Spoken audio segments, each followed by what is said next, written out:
ಹರೇ ಕೃಷ್ಣ. ಎಲ್ಲ ಕೇಳುಗರಿಗೂ ಶ್ರೀಮದ್ ಭಾಗವತದ ಅಧ್ಯಯನಕ್ಕೆ ಸ್ವಾಗತ. ಶ್ರೀಮದ್ ಭಾಗವತದ 7ನೆಯ ಸ್ಕಂದದಲ್ಲಿ ಬಾಲಕನಾದಂತಹ ಪ್ರಹ್ಲಾದನು ತನ್ನ ತಂದೆಯಾದಂತಹ ಹಿರಣ್ಯಕಶಿಪುವಿಗೆ ಮಾಡುತ್ತಿರುವಂತಹ ಬೋಧನೆಗಳ ಕುರಿತಾಗಿ ನಾವು ತಿಳಿದುಕೊಳ್ಳುತ್ತಿದ್ದೇವೆ. ಪ್ರಹ್ಲಾದನು ಮನಸ್ಸಿನ ನಿಯಂತ್ರಣದ ಕುರಿತಾಗಿ ತಿಳಿಸುತ್ತಿದ್ದಾನೆ. ಭಗವಂತನ ಚರಣಾರವಿಂದಗಳಲ್ಲಿ ಮನಸ್ಸನ್ನು ನೆಡದೇ ಇದ್ದರೆ ಮನಸ್ಸನ್ನು ಹತೋಟಿಯಲ್ಲಿಡಲು ಸಾಧ್ಯವಿಲ್ಲ. ಅರ್ಜುನನು ಭಗವದ್ಗೀತೆಯಲ್ಲಿ ಹೇಳಿರುವಂತೆ, ಚಂಚಲಂ ಹಿ ಮನ ಕೃಷ್ಣ ಪ್ರಮಾಥಿ ಬಲವದೃಢಂ ತಸ್ಯಾಹಂ ನಿಗ್ರಹಂ ಮನ್ಯೆ ವಾಯೋರಿವ ಸುದುಷ್ಕರಂ. ಹೇ ಕೃಷ್ಣನೇ, ಮನಸ್ಸು ಚಂಚಲವಾದದ್ದು, ದುರ್ದಮ್ಯವಾದದ್ದು, ಕ್ಷೋಭಕಾರಿ ಹಾಗೂ ಬಲಿಷ್ಠವೂ ಆಗಿದೆ. ಅದನ್ನು ನಿಯಂತ್ರಿಸುವುದು ನನ್ನ ದೃಷ್ಟಿಯಲ್ಲಿ ವಾಯುವನ್ನು ನಿಯಂತ್ರಿಸುವುದಕ್ಕಿಂತಲೂ ಕಷ್ಟ. ಈ ಮನಸ್ಸನ್ನು ಹತೋಟಿಯಲ್ಲಿಡುವ ಒಳ್ಳೆಯ ವಿಧಾನವೆಂದರೆ ಅದನ್ನು ಭಗವತ್ ಸೇವೆಯಲ್ಲಿ ತೊಡಗಿಸುವುದು. ನಾವು ಮನಸ್ಸು ಹೇಳಿದಂತೆ ಶತ್ರುಗಳನ್ನು ಮಿತ್ರರನ್ನು ಸೃಷ್ಟಿಸಿಕೊಳ್ಳುತ್ತೇವೆ. ಆದರೆ ವಾಸ್ತವವಾಗಿ ನೋಡಿದರೆ ಶತ್ರುಗಳಾಗಲಿ ಮಿತ್ರರಾಗಲಿ ಇಲ್ಲ. ಪಂಡಿತ ಸಮದರ್ಶಿನಃ ಸಮಾ ಸರ್ವೇಷು ಭೂತೇಷು ಮದ್ಭಕ್ತಿಂ ಲಭತೆ ಪರಾಂ. ಭಕ್ತಿ ಸೇವಾ ಸಾಮ್ರಾಜ್ಯವನ್ನು ಪ್ರವೇಶಿಸುವುದಕ್ಕೆ ಮುನ್ನ ಇದನ್ನು ಅರ್ಥ ಮಾಡಿಕೊಂಡಿರಬೇಕು. ತನ್ನ ಮಾತುಗಳನ್ನು ಮುಂದುವರಿಸುತ್ತಾ ಪ್ರಹ್ಲಾದನು ಈ ರೀತಿಯಾಗಿ ನುಡಿಯುತ್ತಾನೆ. ಹಿಂದಿನ ಕಾಲದಲ್ಲಿ ದೇಹದ ಶ್ರೀಮಂತಿಕೆಯನ್ನು ಅಪಹರಿಸುವಂತಹ 6 ಶತ್ರುಗಳನ್ನು ಜಯಿಸದ ನಿನ್ನಂತಹ ಅನೇಕ ಮೂರ್ಖರಿದ್ದರು. ಅಂತಹ ಮೂರ್ಖರು ನಾನು ದಶದಿಕ್ಕುಗಳ ಶತ್ರುಗಳನ್ನೆಲ್ಲ ಜಯಿಸಿದ್ದೇನೆ ಎಂದು ಭಾವಿಸಿ ಬೀಗುತ್ತಿದ್ದರು. ಆದರೆ ಒಬ್ಬ ವ್ಯಕ್ತಿಯು 6 ಶತ್ರುಗಳನ್ನು ಗೆದ್ದು ಸಕಲ ಜೀವಿಗಳ ಬಗ್ಗೆಯೂ ಸಮಾನ ಭಾವ ತಳೆದಿದ್ದರೆ ಅಂತಹವನಿಗೆ ಶತ್ರುಗಳಿರುವುದಿಲ್ಲ. ಶತ್ರುಗಳು ಎನ್ನುವವರು ನಮ್ಮ ಅಜ್ಞಾನದ ಕಲ್ಪನೆ ಅಷ್ಟೇ. ಈ ಐಹಿಕ ಜಗತ್ತಿನಲ್ಲಿ ಪ್ರತಿಯೊಬ್ಬನೂ ತಾನು ತನ್ನ ಶತ್ರುಗಳನ್ನು ಜಯಿಸಿರುವುದಾಗಿ ಭಾವಿಸುತ್ತಾನೆ. ಅವನಿಗೆ ತನ್ನ ಶತ್ರುಗಳು ಎಂದರೆ ತನ್ನ ಕಡಿವಾಣವಿಲ್ಲದ ಮನಸ್ಸು ಮತ್ತು ಪಂಚೇಂದ್ರಿಯಗಳು ಎಂಬ ವಿಷಯ ತಿಳಿಯದು. ಈ ಐಹಿಕ ಜಗತ್ತಿನಲ್ಲಿ ಪ್ರತಿಯೊಬ್ಬನೂ ಇಂದ್ರಿಯಗಳ ದಾಸನಾಗಿದ್ದಾನೆ. ಮೂಲತಃ ಪ್ರತಿಯೊಬ್ಬನೂ ಕೃಷ್ಣನ ದಾಸ. ಆದರೆ ಅಜ್ಞಾನದಿಂದ ಅವನು ಇದನ್ನು ಮರೆಯುತ್ತಾನೆ. ಹಾಗೆ ಮರೆತು ಅವನು ಕಾಮ, ಕ್ರೋಧ, ಲೋಭ, ಮೋಹ, ಮದ ಮಾತ್ಸರ್ಯಗಳ ಮೂಲಕ ಮಾಯೆಯ ಸೇವೆಯಲ್ಲಿ ತೊಡಗಿದ್ದಾನೆ. ವಾಸ್ತವವಾಗಿ ಪ್ರತಿಯೊಬ್ಬನೂ ಪ್ರಕೃತಿ ನಿಯಮಗಳ ಪ್ರತಿಕ್ರಿಯೆಗಳನ್ನು ಅವಲಂಬಿಸಿದ್ದಾನೆ. ಆದರೆ ಅವನು ತಾನು ಸ್ವತಂತ್ರನೆಂದು ಭಾವಿಸಿ ತಾನು ದಿಗ್ವಿಜಯ ಮಾಡುವುದಾಗಿ ಭಾವಿಸುತ್ತಾನೆ. ಒಟ್ಟಿನಲ್ಲಿ ತನಗೆ ಹಲವಾರು ಶತ್ರುಗಳಿದ್ದಾರೆ ಎಂದು ಭಾವಿಸುವವನು ಅಜ್ಞನು.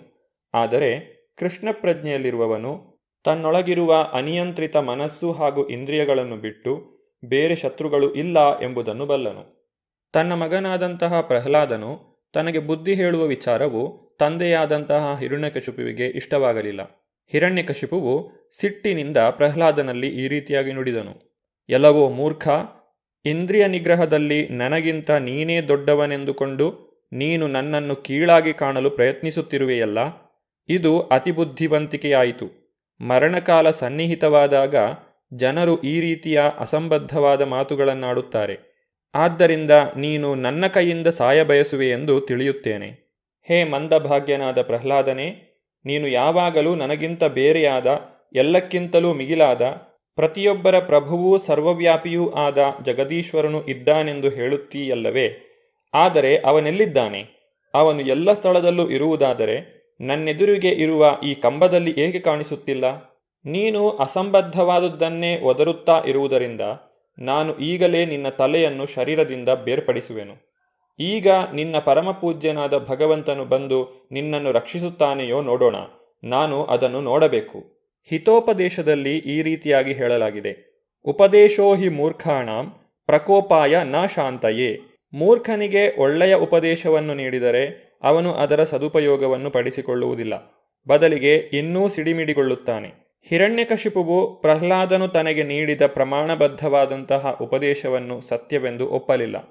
ಬದಲಿಗೆ ಭಕ್ತೋತ್ತಮನಾದ ತನ್ನ ಪುತ್ರಶ್ರೇಷ್ಠನ ಬಗ್ಗೆ ಸಿಡಿಮಿಡಿಗೊಂಡನು. ಪ್ರಹ್ಲಾದನು ತನ್ನ ತಂದೆಗೆ ಮಾಡಿದ ಉಪದೇಶವು ಪರೋಕ್ಷವಾಗಿ ಪರಿಣಾಮಕಾರಿಯಾಗಿತ್ತು. ಏಕೆಂದರೆ ಕೃಷ್ಣನ ಬಗ್ಗೆ ಹಾಗೂ ಕೃಷ್ಣ ಭಕ್ತರ ಬಗ್ಗೆ ಹಿರಣ್ಯಕಶಿಪುವಿಗೆ ಇದ್ದ ಅತಿಯಾದ ಹೊಟ್ಟೆಕಿಚ್ಚಿನಿಂದಾಗಿ ತನ್ನನ್ನು ಅತಿ ಶೀಘ್ರವಾಗಿ ಕೊಲ್ಲಲು ನರಸಿಂಹದೇವನನ್ನು ಅವನು ಆಹ್ವಾನಿಸುತ್ತಿದ್ದನು. ಹೀಗೆ ಅವನು ಸಾಕ್ಷಾತ್ ಭಗವಂತನಿಂದ ಹತನಾಗುವುದನ್ನು ತ್ವರಿತಗೊಳಿಸಿಕೊಳ್ಳುತ್ತಿದ್ದನು. ರಾಕ್ಷಸರು ತಾವು ಭಗವಂತನನ್ನು ನೋಡಲು ಸಾಧ್ಯವಾಗದೇ ಇರುವುದರಿಂದ ಭಗವಂತನ ಅಸ್ತಿತ್ವವನ್ನು ಒಪ್ಪಿಕೊಳ್ಳಲಾಗುವುದಿಲ್ಲ ಎಂದು ಹೇಳುತ್ತಾರೆ. ಅಂತಹ ರಾಕ್ಷಸರಿಗೆ ತಿಳಿಯದೇ ಇದ್ದುದನ್ನು ಶ್ರೀಕೃಷ್ಣನು ಸ್ವತಃ ಭಗವದ್ಗೀತೆಯಲ್ಲಿ ಹೇಳಿದ್ದಾನೆ. ನಾಹಂ ಪ್ರಕಾಶ ಸರ್ವಸ್ಯ ಯೋಗಮಾಯಾ ಸಮಾವೃತಃ. ನಾನು ಮೂರ್ಖರಿಗೂ ಮಂದಮತಿಗಳಿಗೂ ಕಾಣಿಸಿಕೊಳ್ಳುವುದಿಲ್ಲ. ಅವರ ಪಾಲಿಗೆ ನಾನು ಯೋಗಮಾಯೆಯಿಂದ ಆಚ್ಛಾದಿತನಾಗಿದ್ದೇನೆ. ಭಗವಂತನು ಭಕ್ತರಿಗೆ ಮಾತ್ರ ಕಾಣಿಸಿಕೊಳ್ಳುತ್ತಾನೆ, ಆದರೆ ಭಕ್ತರಲ್ಲದವರು ಅವನನ್ನು ನೋಡಲಾರರು. ಭಗವಂತನನ್ನು ಕಾಣಲು ಬೇಕಾದ ಅರ್ಹತೆಯನ್ನು ಬ್ರಹ್ಮಸಂಹಿತೆಯಲ್ಲಿ ಹೇಳಲಾಗಿದೆ. ಪ್ರೇಮಾಂಜನಚ್ಛುರಿತ ಭಕ್ತಿ ವಿಲೋಚನೇನ ಸಂತಃ ಸದೈವ ಹೃದಯೇಶು ವಿಲೋಕಯಂತಿ. ಶ್ರೀಕೃಷ್ಣನ ಬಗ್ಗೆ ನಿಜವಾದ ಪ್ರೇಮವನ್ನು ಬೆಳೆಸಿಕೊಂಡವನು ಶ್ರೀಕೃಷ್ಣನನ್ನು ಎಲ್ಲೆಲ್ಲೂ ಕಾಣಬಹುದು. ಆದರೆ ರಾಕ್ಷಸನಿಗೆ ಪರಮಪ್ರಭುವಿನ ಸ್ಪಷ್ಟ ಜ್ಞಾನ ಇಲ್ಲದೇ ಇರುವುದರಿಂದ ಅವನನ್ನು ನೋಡಲಾರ. ಹಿರಣ್ಯಕಶಿಪುವು ಪ್ರಹ್ಲಾದ ಮಹಾರಾಜನನ್ನು ಕೊಂದು ಬಿಡುವುದಾಗಿ ಹೆದರಿಸುತ್ತಿದ್ದಾಗ ಪ್ರಹ್ಲಾದನು ತನಗೂ ತನ್ನ ತಂದೆಗೂ ನಡುವೆ ನಿಂತಿರುವ ಕಂಬವನ್ನು ನೋಡಿದನು. ರಾಕ್ಷಸೀಪಿತನ ಮಾತುಗಳಿಗೆ ಭಯಪಡಬಾರದೆಂದು ತನಗೆ ಧೈರ್ಯ ತುಂಬುವ ಭಗವಂತನು ಕಂಬದಲ್ಲಿ ಇದ್ದಾನೆಂಬುದನ್ನು ಕಂಡನು. ಪ್ರಹ್ಲಾದನನ್ನು ಕಾಪಾಡಲು ಭಗವಂತನು ಅಲ್ಲಿದ್ದನು. ಹಿರಣ್ಯಕಶಿಪುವು ಪ್ರಹ್ಲಾದನ ಮಾತುಗಳನ್ನು ಗಮನಿಸಿ ಅವನನ್ನು ನಿನ್ನ ದೇವರು ಎಲ್ಲಿದ್ದಾನೆ ಎಂದು ಕೇಳಿದನು. ಅದಕ್ಕೆ ಪ್ರಹ್ಲಾದನು ಅವನು ಎಲ್ಲೆಲ್ಲೂ ಇದ್ದಾನೆ ಎಂದು ಉತ್ತರಿಸಿದನು. ಅನಂತರ ಹಿರಣ್ಯಕಶಿಪುವು ಆ ದೇವರೇಕೆ ನನ್ನೆದುರಿಗಿರುವ ಕಂಬದಲ್ಲಿ ಇಲ್ಲ ಎಂದು ಕೇಳಿದನು. ಹೀಗೆ ಭಕ್ತನು ಎಲ್ಲ ಸಂದರ್ಭಗಳಲ್ಲೂ ಪರಮಪ್ರಭುವನ್ನು ನೋಡಬಲ್ಲನು, ಆದರೆ ಭಕ್ತನಲ್ಲದವನು ನೋಡಲಾರ. ಪ್ರಹ್ಲಾದನನ್ನು ಇಲ್ಲಿ ಅವನ ತಂದೆಯು ಮಂದಭಾಗ್ಯ ಎಂದು ಸಂಬೋಧಿಸಿದ್ದಾನೆ. ತನ್ನ ಬಳಿ ಜಗತ್ತಿನ ಸಂಪತ್ತೇ ಇರುವುದರಿಂದ ತಾನು ಭಾಗ್ಯವಂತನೆಂದು ಹಿರಣ್ಯಕಶಿಪುವು ಭಾವಿಸಿದ್ದನು. ಅವನ ಪುತ್ರನಾದ ಪ್ರಹ್ಲಾದನು ಈ ಸಂಪತ್ತಿಗೆ ಉತ್ತರಾಧಿಕಾರಿಯಾಗಿದ್ದ. ಆದರೆ ಅವನು ತನ್ನ ಉದ್ಧಟತನದಿಂದ ತನ್ನ ತಂದೆಯ ಕೈಯಲ್ಲಿ ಸಾಯುತ್ತಾನೆಂದು ಹಿರಣ್ಯಕಶಿಪುವು ಭಾವಿಸಿದನು. ಭಗವಂತನಿಂದ ರಕ್ಷಿತನಾದ ಪ್ರಹ್ಲಾದನು 3 ಲೋಕಗಳಲ್ಲೂ ತುಂಬ ಭಾಗ್ಯವಂತನೆಂಬುದು ಹಿರಣ್ಯಕಶಿಪುವಿಗೆ ತಿಳಿದಿರಲಿಲ್ಲ. ಇಂತಹವೆಲ್ಲ ರಾಕ್ಷಸರ ತಪ್ಪು ತಿಳುವಳಿಕೆಗಳು. ಭಕ್ತನಾದವನನ್ನು ಎಲ್ಲ ಸಂದರ್ಭಗಳಲ್ಲೂ ಭಗವಂತನು ಕಾಪಾಡುತ್ತಾನೆ. ಈ ವಿಷಯವು ಅವರಿಗೆ ತಿಳಿಯದು. ಭಗವಂತನು ಎಲ್ಲೆಲ್ಲೂ ಇದ್ದಾನೆ ಎಂದು ಪ್ರಹ್ಲಾದನು ನುಡಿದಾಗ ಹಿರಣ್ಯಕಶಿಪುವು ನಂಬಲಿಲ್ಲ. ಒಬ್ಬ ರಾಕ್ಷಸನಂತೆ ಹಿರಣ್ಯಕಶಿಪುವು ದೇವರು ಇಲ್ಲದೇ ಇರುವುದರಿಂದ ಪ್ರಹ್ಲಾದನನ್ನು ಯಾವ ದೇವರು ಕಾಪಾಡಲಾರರು ಎಂದು ದೃಢವಾಗಿ ನಂಬಿದ್ದನು. ಆದ್ದರಿಂದಲೇ ಅವನು ತನ್ನ ಮಗನನ್ನು ಕೊಲ್ಲುವ ಧೈರ್ಯ ಮಾಡಿದನು. ಭಕ್ತನಿಗೆ ಸದಾ ಪರಮಪ್ರಭುವಿನ ರಕ್ಷಣೆ ಇರುತ್ತದೆ ಎಂಬ ಭಾವನೆಯನ್ನು ಅವನು ಧಿಕ್ಕರಿಸಿದನು. ಕೋಪಾವೇಶದಿಂದ ಕೂಡಿ ಬಲಶಾಲಿಯಾದ ಹಿರಣ್ಯಕಶಿಪುವು ತನ್ನ ಭಾಗವತೋತ್ತಮ ಪುತ್ರನಾದ ಪ್ರಹ್ಲಾದನನ್ನು ಕೆಟ್ಟ ಮಾತುಗಳಿಂದ ಬೈದನು. ಮತ್ತೆ ಮತ್ತೆ ಅವನನ್ನು ಶಪಿಸುತ್ತಾ ಹಿರಣ್ಯಕಶಿಪುವು ತನ್ನ ಖಡ್ಗವನ್ನು ಕೈಗೆತ್ತಿಕೊಂಡನು. ಸಿಂಹಾಸನದಿಂದ ಮೇಲೆದ್ದು ಕೋಪಾತಿರೇಕದಿಂದ ಸ್ತಂಭವನ್ನು ತನ್ನ ಮುಷ್ಟಿಯಿಂದ ಬಲವಾಗಿ ಗುದ್ದಿದನು. ಆಗ ಕಂಬದೊಳಗಿನಿಂದ ಬ್ರಹ್ಮಾಂಡದ ಹೊದಿಕೆಯನ್ನೇ ಭೇದಿಸುವಂತಹ ಭಯಂಕರವಾದ ಶಬ್ದವು ಹೊರಬಂದಿತು. ಈ ಶಬ್ದವು ಬ್ರಹ್ಮಾದಿ ದೇವತೆಗಳ ಲೋಕಕ್ಕೆಲ್ಲ ಕೇಳಿಸಿತು. ಬ್ರಹ್ಮಾದಿಗಳು ಆ ಶಬ್ದವನ್ನು ಕೇಳಿದಾಗ ಅಯ್ಯೋ, ನಮ್ಮ ಲೋಕಗಳೆಲ್ಲ ನಾಶವಾಗುತ್ತಿವೆಯಲ್ಲ ಎಂದು ಭಾವಿಸಿದರು. ಹಿರಣ್ಯಕಶಿಪುವು ತನ್ನ ಸ್ವಂತ ಮಗನನ್ನು ಈ ರೀತಿಯಾಗಿ ಕೊಲ್ಲಲು ಯತ್ನಿಸುತ್ತಿದ್ದಾಗ ಹಿಂದೆಂದೂ ಕೇಳಿರದ ಆ ಭಯಂಕರವೂ ಅದ್ಭುತವೂ ಆದ ಧ್ವನಿಯನ್ನು ಕೇಳಿದನು. ಆ ಧ್ವನಿಯನ್ನು ಕೇಳಿ ಇತರ ರಾಕ್ಷಸ ನಾಯಕರು ಹೆದರಿದರು. ಆ ಸಭೆಯಲ್ಲಿ ಯಾರೊಬ್ಬರಿಗೂ ಆ ಶಬ್ದ ಎಲ್ಲಿಂದ ಬಂತು ಎಂದು ತಿಳಿಯಲಿಲ್ಲ. ಭಗವದ್ಗೀತೆಯಲ್ಲಿ ಶ್ರೀಕೃಷ್ಣನು ಈ ರೀತಿಯಾಗಿ ವಿವರಿಸುತ್ತಾನೆ. ರಸೋಹಮಪ್ಸು ಕೌಂತೆಯ ಪ್ರಭಾಸ್ಮಿ ಶಶಿಸೂರ್ಯಯೋ ಪ್ರಣವ ಸರ್ವವೇದೇಶು ಶಬ್ದಾಕೆ ಪೌರುಷಂ ಋಷು. ಹೇ ಕುಂತಿಪುತ್ರನೇ, ನಾನೇ ನೀರಿನ ರುಚಿ, ಸೂರ್ಯಚಂದ್ರರ ಬೆಳಕು, ವೇದ ಮಂತ್ರಗಳ ಓಂಕಾರವೂ ಪೌರುಷವೂ ನಾನೇ ಆಗಿದ್ದೇನೆ. ಇಲ್ಲಿ ಭಗವಂತನು ಆಕಾಶದಲ್ಲಿನ ಅದ್ಭುತ ಧ್ವನಿಯಿಂದ ತನ್ನ ಇರುವನ್ನು ತೋರಿಸಿದನು. ಭಯಂಕರವಾದ ಸಿಡಿಲಿನ ಧ್ವನಿಯು ಭಗವಂತನ ಅಸ್ತಿತ್ವಕ್ಕೆ ಸಾಕ್ಷಿಯಾಗಿತ್ತು.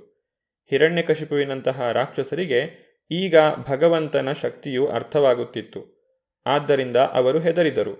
ಒಬ್ಬ ಮನುಷ್ಯ ಎಷ್ಟೇ ಪರಾಕ್ರಮಿಯಾಗಿದ್ದರೂ ಸಿಡಿಲಿನ ಧ್ವನಿ ಕೇಳಿದಾಗ ನಡುಗುತ್ತಾನೆ. ಅದೇ ರೀತಿ ಹಿರಣ್ಯಕಶಿಪುವು ಅವನ ಸಹಚರರಾದ ಇತರ ರಾಕ್ಷಸರು ಆ ಧ್ವನಿಯ ಮೂಲವನ್ನು ಪತ್ತೆ ಹಚ್ಚಲಾಗದೇ ಇದ್ದರೂ ಧ್ವನಿ ರೂಪದಲ್ಲಿ ಪರಮಪ್ರಭು ಇರುವುದನ್ನು ತಿಳಿದು ಬಹಳ ಗಾಬರಿಯಾದರು. ತನ್ನ ಸೇವಕನಾದ ಪ್ರಹ್ಲಾದನ ಮಾತು ಸತ್ಯ ಎಂಬುದನ್ನು ತೋರಿಸಲು, ಬೇರೆ ಮಾತುಗಳಲ್ಲಿ ಹೇಳುವುದಾದರೆ ಪರಮಪ್ರಭುವು ಎಲ್ಲೆಡೆಯಲ್ಲಿಯೂ ಸಭಾಮಂಟಪದ ಕಂಬದಲ್ಲಿಯೂ ಇದ್ದಾನೆ ಎಂಬುದನ್ನು ತೋರಿಸಲು, ದೇವೋತ್ತಮ ಪರಮಪುರುಷನಾದ ಶ್ರೀಹರಿಯು ಹಿಂದೆಂದೂ ಕಂಡರಿಯದ ಅದ್ಭುತ ರೂಪವನ್ನು ಪ್ರದರ್ಶಿಸಿದನು.